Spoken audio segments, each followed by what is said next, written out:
All right, we are going to be doing a series together. This weekend, I am dedicating to how to lose weight without counting calories or points. Dun, dun, dun.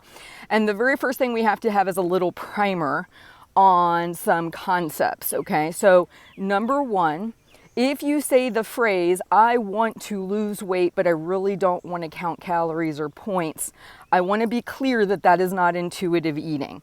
So as we progress through these different videos, I am going to go on the assumption you are not trying to intuitively eat.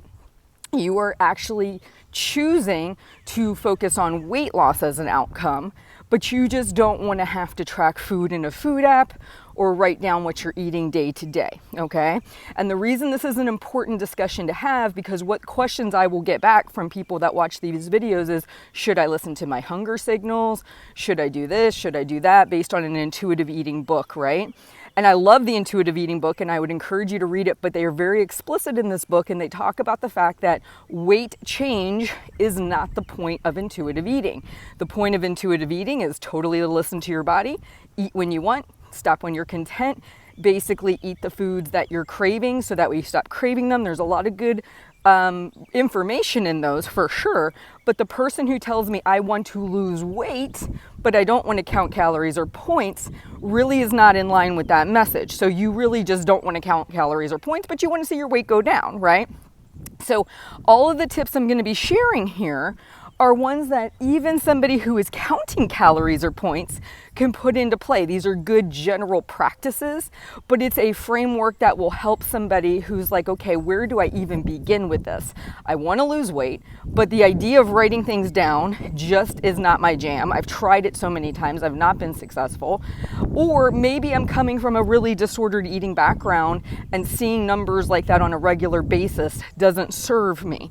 So there's a lot that you can do, but we have to remember if the goal is to lose weight, then what we're doing is in a way kind of artificial, meaning you wouldn't be listening necessarily to all your bodily signals because there's going to be times you're going to feel a little grumble in your tummy because you're hungry, because you're trying to achieve a calorie deficit. Whether we're tracking that calorie deficit or not doesn't mean it can't exist. Okay, it has to exist in order for you to lose weight.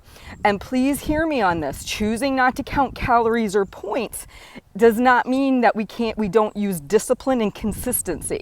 So whether you choose to write down what you're eating on paper and pencil on, or in an app or whatever, that's discipline and consistency in that regard.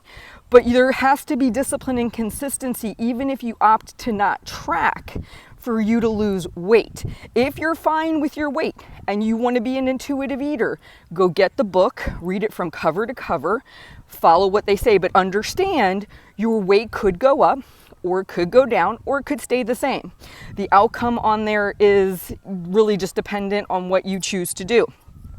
This video series is for the person who has weight to lose, they want to get it off, but they're really struggling to be consistent with tracking, or again, they might have a disordered background with tracking and they just want to try it without using any kind of tracking device.